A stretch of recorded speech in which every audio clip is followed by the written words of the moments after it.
Hello ආයිබෝන් හැමෝටම මගේ ඇදුර page එක බලලා ලයික් කරලා ෂෙයා කරලා කමෙන්ට් කරලා ඔයාලා දෙන සබ් එකට ගොඩක් ස්තුතියි. පහතරට බෙන්තර සම්ප්‍රදායේ තොইল ශාන්ති කර්ම ගැන බලන්න දැනගන්න ඔයාලට දැන් මගේ පේජ් එකෙන් පුළුවන්. ඉතින් මේ ඉන්නේ අපේ දිල්ෂාන් අයියා. අපි දෙන්න තමයි ඉතින් අද ශාන්ති කර්මයට ආවේ. එයා ඉතින් වාඩි වුණා වෙනදා වගේම පිදේනි ටික ගහන්න.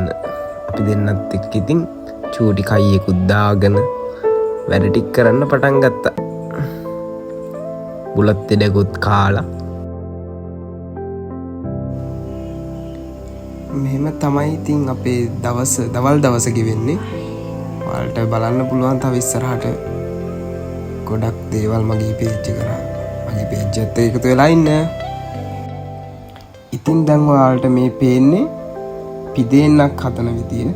මේකට තමයි රීඩි එකාගේ පිදේන්න කියන්නේ. අයිල් පහේ පිදේන්න.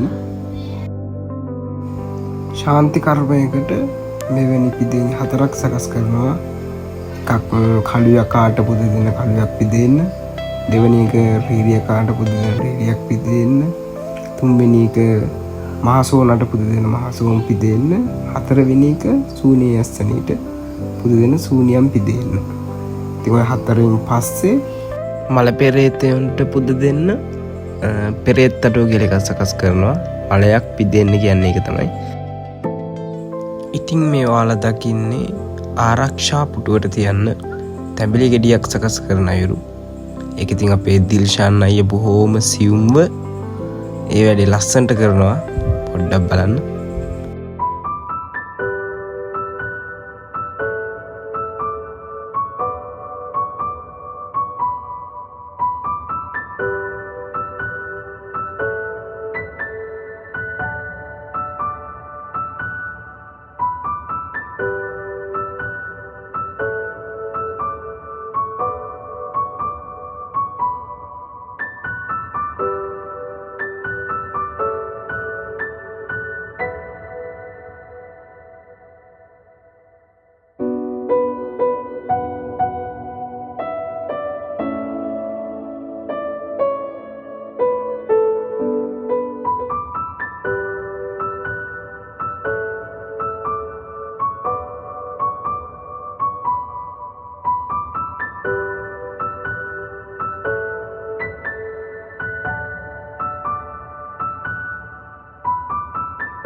ඉතින් මේ ඔයාලා දකින්නේ ආරක්ෂා පුටුව යන්ත්‍ර පුටුව කියලා කියනවා. මේ ඔයාලා දකින්නේ සූනියන් දෙවියන් උදෙසා පහන් මාලාව පත්තු කරන්න සකස් කරන පහන් පැල.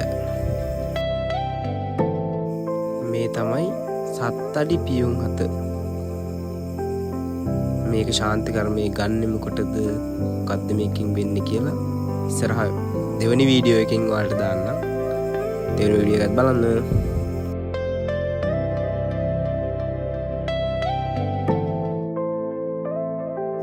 ඉතින් මේ ඔයාලා දකින්නේ හොඬල දෙහි පුහුල් ජීවම් කරන්න සකස් කරන තීන්දුව පුටුව.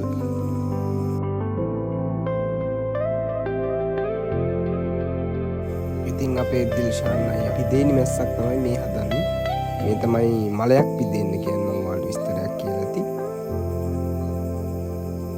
ඉතින් මට ලැබුණු ජොබ් එක තමයි මේක. මල් යහනක් සකස් කරන්න. බලමු ඉස්සරහට කොහොම වෙයිද කියලා. මම හදන මල් යහන. ඉතින් මේ තමයි මම හදපු මල් යහන. ඉතින් යාළුවනේ අද ශාන්ති කර්මයේ දවල් වැඩ ටික දෙන්නත් එක්ක ඉවර කරගත්තා. දෙවැනි වීඩියෝ එකෙන් ශාන්තිකර්මයේ රෑ වැඩ ටික රාත්‍රී කොටස දාන්නම්. ඒකත් අනිවාර්යෙන් බලන්න.